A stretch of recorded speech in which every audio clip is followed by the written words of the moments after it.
At this time, ladies and gentlemen, I'd like to invite the upoko of Hokanui, Mr. Terry Nicholas, to the podium, please. Take your time, Terry. That's all right. Ladies and gentlemen, Terry Nicholas.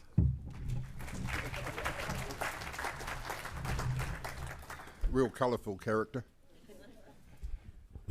I think we've got the slides. The slides are going to be coming, are they? This TV's not on, sir? I just need the screen on here. Read from my notes. I'm not a scholar and a historian like Michael. You got the book right up, Brian.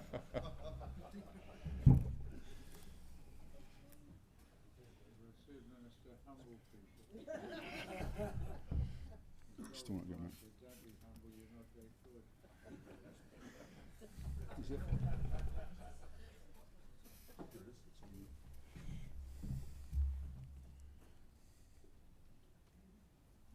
I'll just go off these anyway, mate. Hey?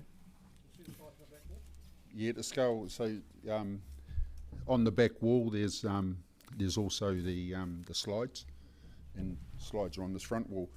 Well, first of all, Morena Koutou, thanks everybody for taking the opportunity to become part of Murihiku Regeneration. Just want to go on to Murihiku Regeneration was established through a coming together of Murihiku Whanau and Hapu at Te Rauaraha Marae in Bluff in August 2020.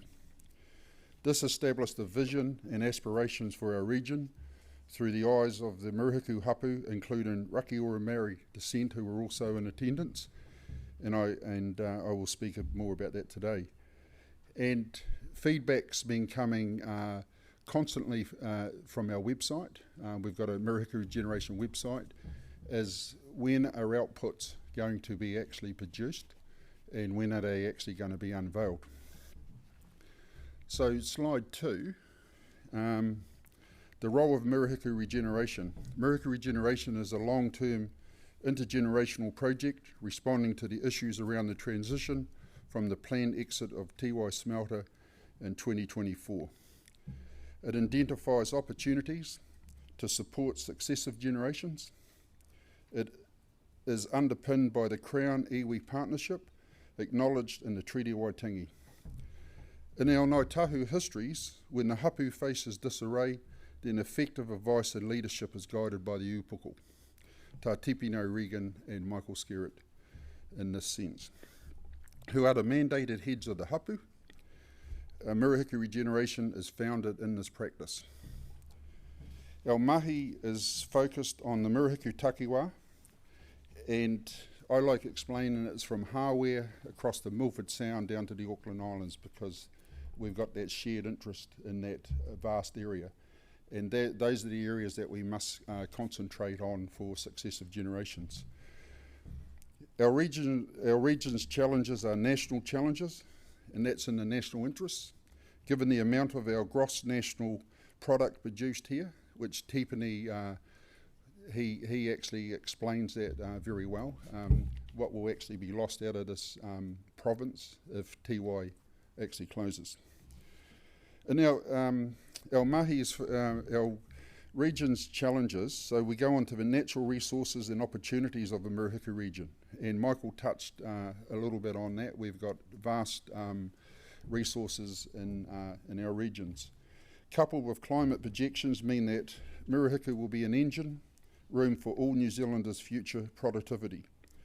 Murihiku Regeneration will ensure that wider community, iwi and Murihiku hapu voice is built into effective partnership for regeneration across our 4 pou: social, economic, cultural and environmental.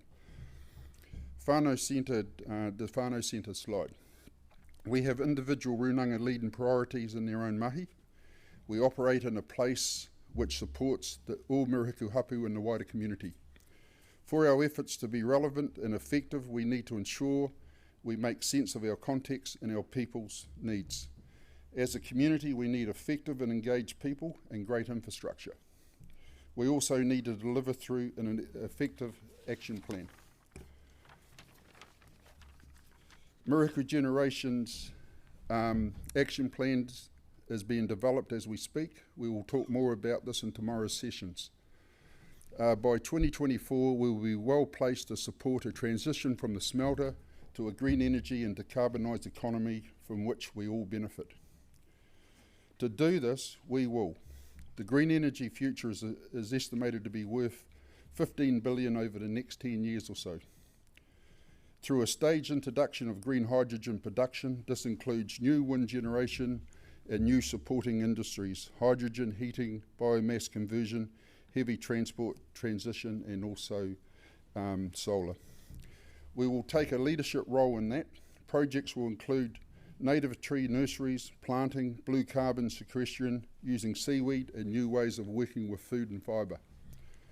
We commit to leading and supporting around education and training for our region and rangatahi development to help them in industry prepare for the coming transformation. We'll be looking to support the creation of 5,000 plus new jobs over the next 5 to 7 years. We have identified opportunities around the clean-up of Tiwai Point and have Ararua Runanga leading this work with New Zealand NZAS, New Zealand Aluminium Smelters, the regulator and government to protect our culture, archaeological history at that site, ensure the clean-up happens to a standard we as a community should expect. We have started work on the environmental PO through ORAC Aparima.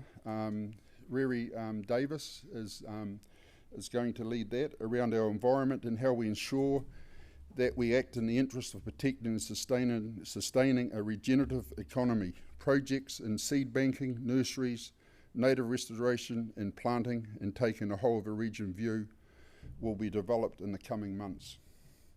Finally, we will be developing our health and wellbeing approach to make sure the community is supported and not left behind.